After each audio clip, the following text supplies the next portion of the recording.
అనేక మంది సంఘాల్లో ఉన్నారు, అంతా తెలుసు కానీ అనుభవం లేదు. స్వస్థత గురించి ప్రకటించమంటే లేచి నిలబడి ప్రకటిస్తారు కానీ స్వస్థతను అనుభవించలేరు. ఆర్థిక విషయాల్లో ప్రకటించమంటే ప్రసంగిస్తారు కానీ వారు అనుభవించలేరు. ఎందుకు? మనసులో జ్ఞానం ఉంది కానీ హృదయములో వెలుతురు లేదు.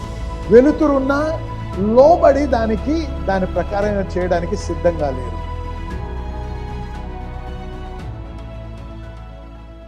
గుడ్డి వారికి చూపు, కుంటి వారికి కాళ్ళు, ఇటువంటి అద్భుతాలు చూపిస్తూ దేవుని రాజ్యం ప్రకటించడానికి వచ్చాడు యేసయ్య.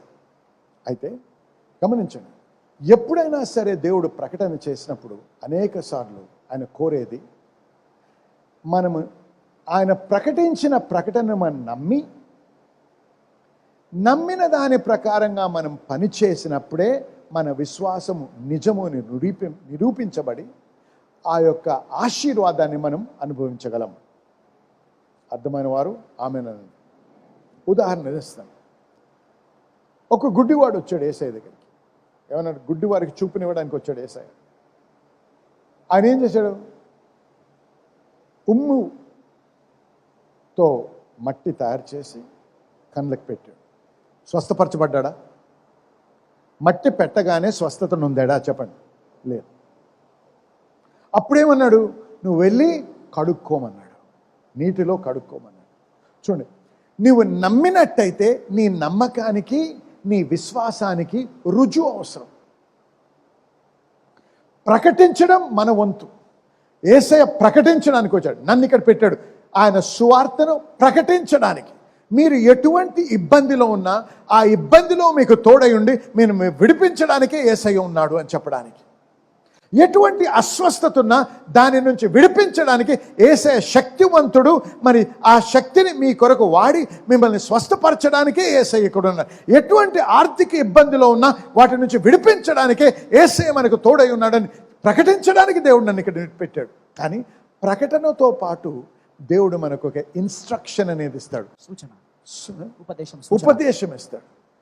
అంటే ఒక కార్యము చేయమంటాడు. అది చేసినప్పుడే నువ్వు అనుభవిస్తావు ఆయన దీవెన.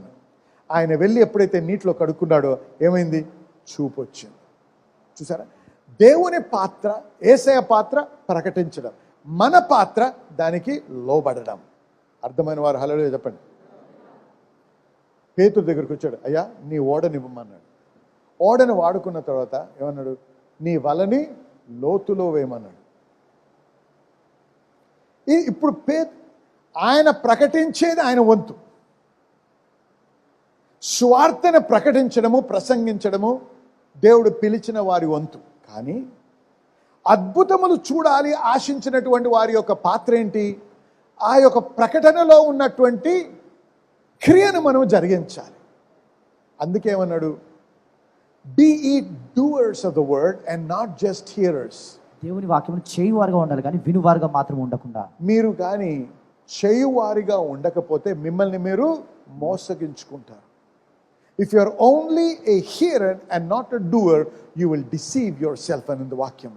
అందుకే అనేక మంది సంఘాల్లో ఉన్నారు, అంతా తెలుసు కానీ అనుభవం లేదు. స్వస్థత గురించి ప్రకటించమంటే లేచి నిలబడి ప్రకటిస్తారు కానీ స్వస్థతను అనుభవించలేరు. ఆర్థిక విషయాల్లో ప్రకటించమంటే ప్రసంగిస్తారు కానీ వారు అనుభవించలేరు. ఎందుకు? మనసులో జ్ఞానం ఉంది కానీ హృదయములో వెలుతురు లేదు. వెలుతురున్నా లోబడి దాని ప్రకారం చేయడానికి సిద్ధంగా లేరు. ఎప్పుడైతే పేతురు, అయ్యా నాకు ఏమీ అర్థం కావటం లేదు నువ్వు చెప్పేది, అయినను నీ వాక్య ప్రకారం నీ మాట చొప్పున నేను చేస్తానని ఎప్పుడైతే లోబడ్డాడో అప్పుడు ఆయన అద్భుతాన్ని చూశాడు. అర్థమైన వారు హల్లెలూయా చెప్పండి. చూడండి, అందుకే యేసు ఒక మాట అన్నాడు, నమ్మిన వానికి ఎంతండి? చెప్పండి గట్టిగా. ఏం నమ్మాలి? ఆయన ప్రకటన నమ్మాలి. ఆయన ప్రకటన ఏంటి? ఆయన వాక్యమే. హల్లెలూయా. అనేక మందికి మనస్సుతో అంగీకరించడానికి హృదయంలో నిశ్చయతకి తేడా చెప్పలేరు.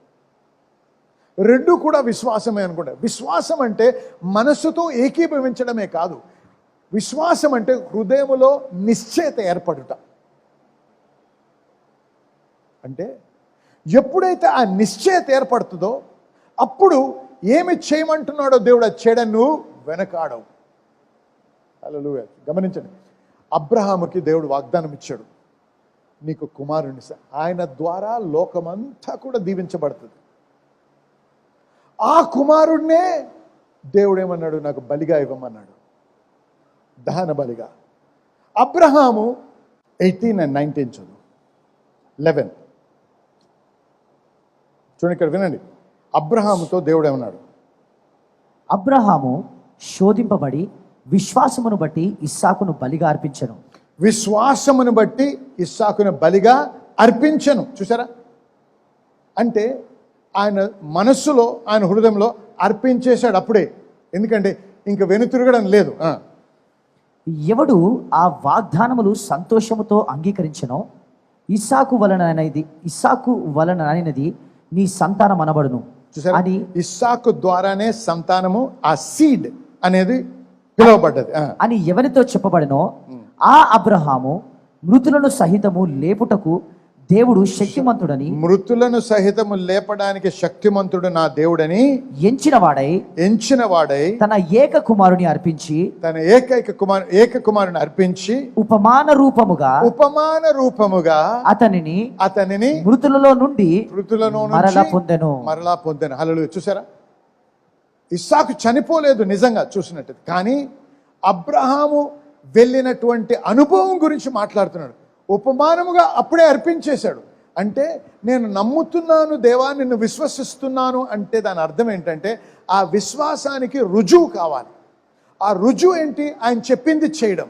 అందుకే వెనకాడకుండా వెళ్ళి ఆ దహన బలిగా ఆయన ఇవ్వడానికి చేతులు కాళ్ళు కట్టి కత్తిని ఎప్పుడైతే లేపాడో, అంటే ఇంకా వెనుతిరుగుడ లేదు, ఉపమానముగా అర్పించేశాడు. ఎందుకు, నా దేవుడు తిరిగి ఆయన్ని లేపగలడనే విశ్వాసం. హల్లెలూయా. వినండి జనులారా, వినండి.